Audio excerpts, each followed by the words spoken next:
Good morning and welcome to Breakfast News with the Sentinel. I'm Oinita.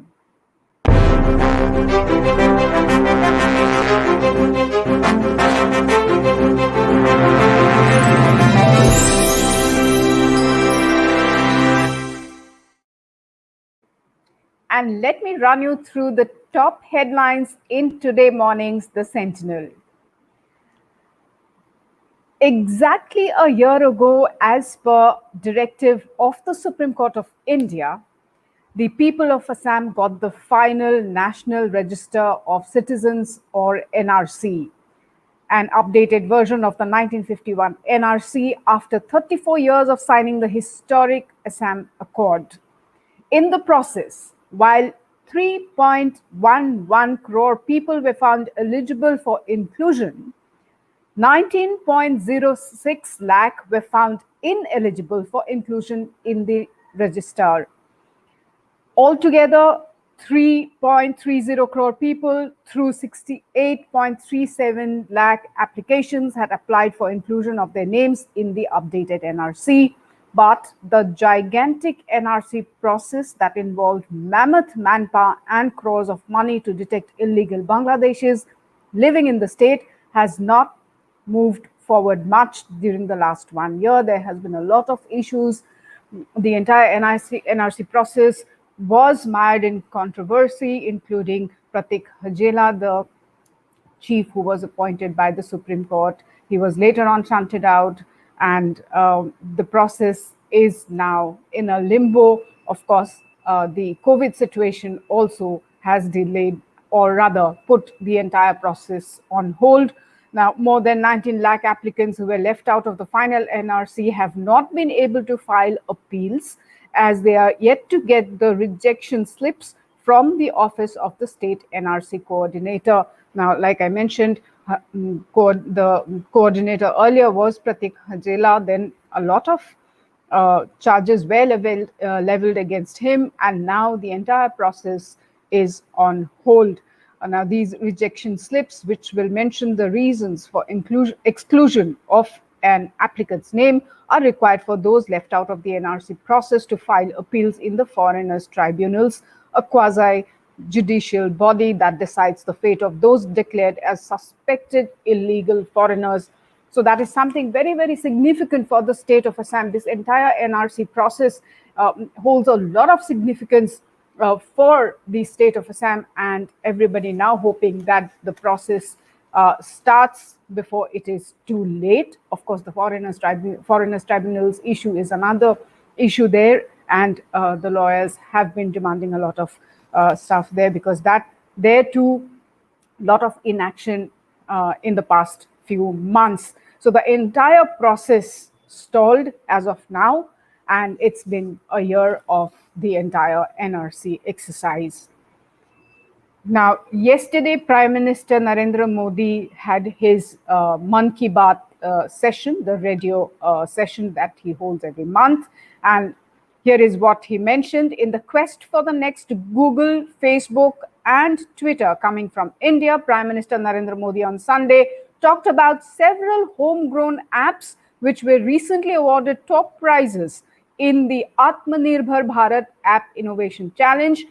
In the latest of his monthly radio address, Mann Ki Baat, the Prime Minister said that the youth participated enthusiastically in the challenge. He noted that nearly 2/3 of the entries were made by the youth from Tier 2 and Tier 3 cities. Of course, you'll have the whole story in our today morning's paper, the entire update on what the Prime Minister said on Mann Ki Baat. And also, if you log into our website, sentinelassam.com, you will have the entire story there. Now, amid the entire COVID situation, the Assam Assembly will hold its 4-day session. The autumn session of the 14th Assam Legislative Assembly will start today.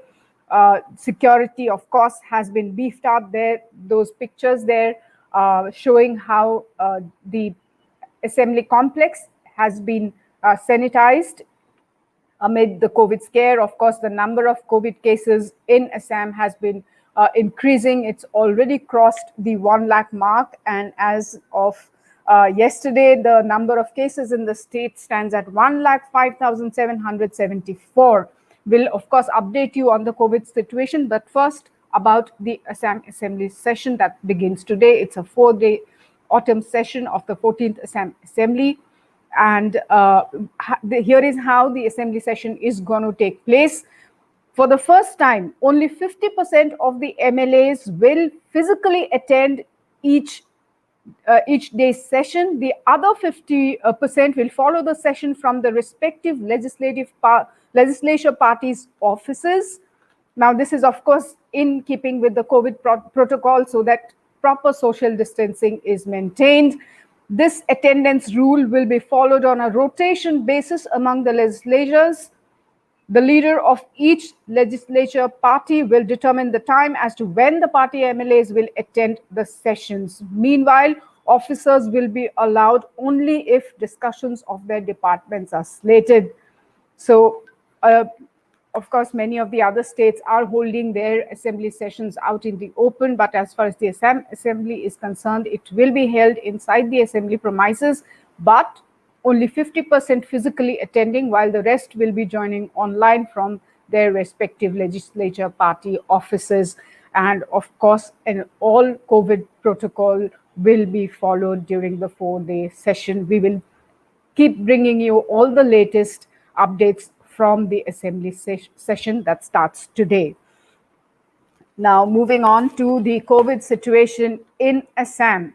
Health Minister Himanta Biswa Sharma has said that the number of COVID-19 positive patients developing health complications is rising in the state. He said that there is an urgent need to increase the number of ICU beds at government hospitals to treat such patients.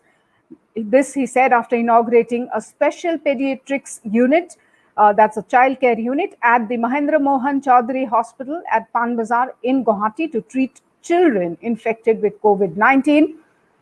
Those are the pictures from Health Minister Sharma's Twitter handle. He inaugurating the childcare unit for to treat COVID positive patients, children in particular. And of course, the Minister of State for Health, Piyush Hazarika, was also present there with the Health Minister. Now, the minister said that the government is receiving increasing number of virus-infected patients with other health complications. He also said that the ICUs at the Guwahati Medical College and Hospital and the Mahendra Mohan Chaudhary College and Hospital are now remaining fully occupied. So, here is what he said, and I quote him: "We have to increase the number of ICU beds in hospitals. The COVID care center at Kalapahar has already been closed down, and it will be converted into an intensive care center to treat the critical COVID patients. More such critical care facilities will be created at various other places across the state," unquote. This is the State Health Minister, Mr. Himanta Biswa Sharma, talking about increasing the number of ICU beds, simply because many COVID patients are now showing other health complications after testing positive for COVID. In fact, this has, of course, become a cause of worry, and we have been reporting that the state is also facing a lack of oxygen supply, and oxygen is something that is very, very important to treat the COVID patients. So a lot of challenges before the state government and the state health department. Therefore, of course, we have reported the measures, the steps that the state health department has taken amid such a crisis situation. Now, on to some other job-related stories. The Personnel Department of the state government, that is the Personnel Department of the Assam government, has requested the Assam Public Service Commission, or APSC, to conduct the Combined Competitive Examination, or CCE, for filling up 331 vacant posts in Assam Civil Services, that is ACS, Assam Police Services, that is APS, and other departments. Of these, 121 are for ACS posts. Till July this year, a total of 341 posts were vacant in ACS. where the sanctioned posts are 1,100. On the other hand, due to a court case, the interview process for 138 posts of CCE 2018 is yet to be completed. So hopefully once the process starts, there would be filling up of this post, and some of the people who are looking for government jobs will get absorbed. Moving on to some news here about Bangladeshis being released. A court in Assam has ordered the release of 25 Bangladeshi nationals who have been languishing in jail since May for breaching terms and conditions of their visas, an activist said. S.M. Abraham Lincoln, convener of the Bangladesh-India Border Victim Rescue Committee, said the development came following a request from Bangladesh. A Dhubri court on Saturday dropped the charges against the 25 Bangladeshi nationals and ordered them to be released, Lincoln said, quoting Bangladesh's Assistant High Commissioner in Guwahati, Mr. Tanveer Mansoor. Now, let me go across to news from the other northeastern states. There's going to be some push as far as the infrastructure in Sikkim is concerned. The Northeast Frontier Railways is making moves to include Sikkim in the rail network. Although NFR has been able to make headways to all the NE states with rail connectivity, Sikkim is still left out of the Indian Railways map. Work for providing rail connectivity was sanctioned for Sikkim way back in 2008-9. The work could not make much headway due to various environment-related issues, as the proposed railway line will pass through the Mahananda Wildlife Sanctuary. This is a national project and is very important for overall development of the state. Once completed, it is expected to boost connectivity of the landlocked state, which shares its border with 3 neighboring countries, China, Nepal, and Bhutan, apart from being strategically important. Rail connectivity will also provide a reliable, economical transportation infrastructure. So, of course, once the railway line work begins and is completed, it is definitely going to give a huge boost to tourism and economy and infrastructure of Sikkim. Now, some news from Aizawl. The Assam Rifles, troops of Assam Rifles, along with personnel of the Directorate of Revenue Intelligence, that is DRI, they have seized 1 lakh methamphetamine tablets, and the estimated cost of these tablets stands at 3.50 crore rupees. These were recovered from Diltalang under Champhai district, the Diltalang area in Champhai district. The troops of the Aizawl Battalion of Assam Rifles under the aegis of 23 Sector Assam Rifles, Inspector General of Assam Rifles East, launched the joint operation with DRI. In fact, over the past few days, we have been reporting about a lot of drug hauls that's been happening across the northeastern states. There were some Yaba tablets which were recovered in Assam, and they were coming in from Manipur to be transported to Guwahati. Those were nabbed in Karbi Anglong. Of course, all of these worth crores of rupees in the international market. A lot of drug trafficking happening in the past few days across the states of Northeast. Let's give you an update on the COVID situation in the states of Meghalaya, Tripura, and Arunachal Pradesh. First, the update from the state of Meghalaya. The state recorded 60 new COVID-19 cases in the last 24 hours. With these new cases, the total active ones in the state has gone up to 1,284. Meanwhile, the state also recorded 14 new recoveries, taking the total recovered cases to 1,049. Of course, the state has been imposing restrictions and have been taking steps in particular areas to contain the spread of the virus, but new cases being recorded almost every day. Moving on to Tripura, the positivity rate of 21% is what Tripura has been recording as far as the COVID-19 cases is concerned. Now, the major worry here is that the situation in the Agartala Municipal Corporation has become pretty alarming. The total cases in Tripura has gone up to 10,879. Tripura is the second worst hit state after Assam. Of course, the numbers hugely vary. Assam stands at 1 lakh plus, and Tripura, thankfully, still in the 10,000 mark there. Of course, fast closing in on 11,000 mark, but nonetheless, huge difference there, and we just hope that the numbers in Tripura stay that way. Now,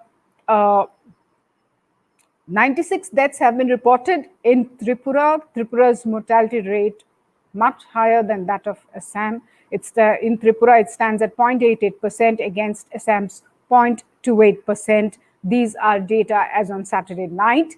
Meanwhile, 7,232 people have recovered from the disease across Tripura.